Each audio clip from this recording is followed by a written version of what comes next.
हमारे solar system एक सूर्य और 8 ग्रह का मिश्रण है, जिसमें बहुत सारे उपग्रह भी शामिल हैं। इन सब में एक ग्रह है हमारा पृथ्वी, जिसका सिर्फ एक ही उपग्रह है मून।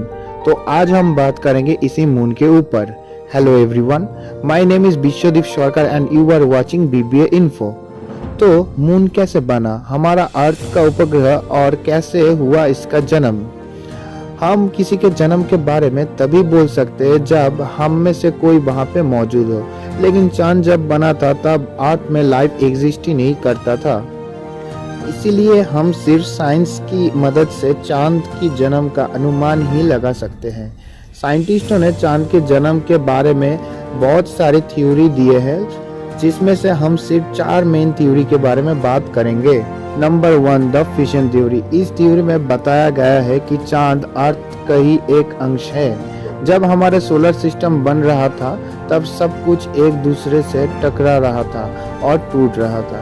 इसी समय चांद पृथ्वी से अलग हो गया था, लेकिन कुछ साइंटिस्टों ने इस थ्योरी का विरोध किया था, क्योंकि चांद की तरह अगर इतना बड़ा कोई चीज धरती से अलग होता तो धरती में एक बहुत बड़ा गड्ढा बन जाता, जिसका कोई निशान हमारे धरती पर नहीं है।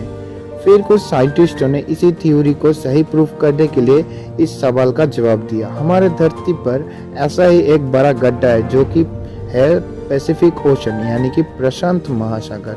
और आज जब चांद की मिट्टी को धरती पर लाके रिसर्च किया गया तो पता चला कि हमारे धरती पर जो एलिमेंट्स मिट्टी के अंदर पाया जाता है, साइंटिस्टों ने वही सिमिलर टाइप के एलिमेंट्स भी चांद पे पाया है। फादर ऑफ एवोल्यूशनिज्म चार्ल्स डार्विन के सन G.H. डार्विन इसी थ्योरी को क्रिएट किए हैं। Number 2, the capture theory. इस थ्योरी में बताया गया है कि चांद हमारे सोलर सिस्टम में कहीं और बना था, फिर इसने स्पेस में सफर करते करते धरती के ग्रेविटेशनल फोर्स में प्रवेश किया और पृथ्वी के चारों तरफ घूमने लगा।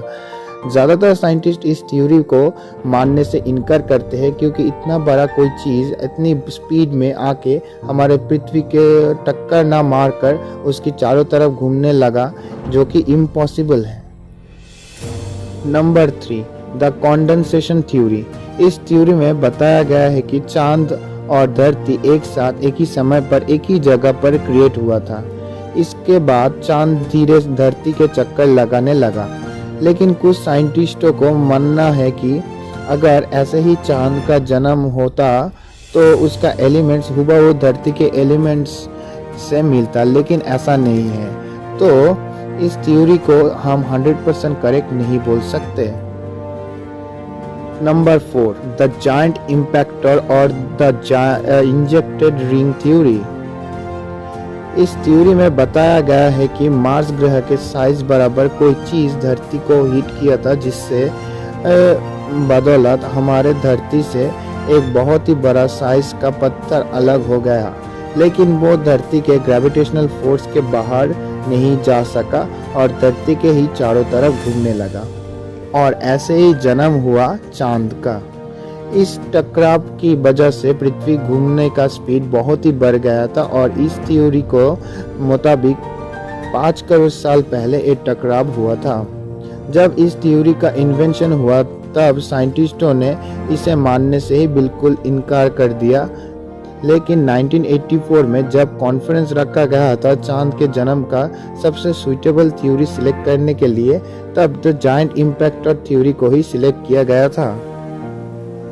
तो आखिर में मैं बस यही कहूँगा कि अगर आपको वीडियो पसंद आए तो लाइक, शेयर और सब्सक्राइब कर दीजिए, और अगर आप science and technology, travel and tourism और डिफेंस में रुचि रखते हैं तो हमारे चैनल को सब्सक्राइब कर दीजिए। Thanks for watching.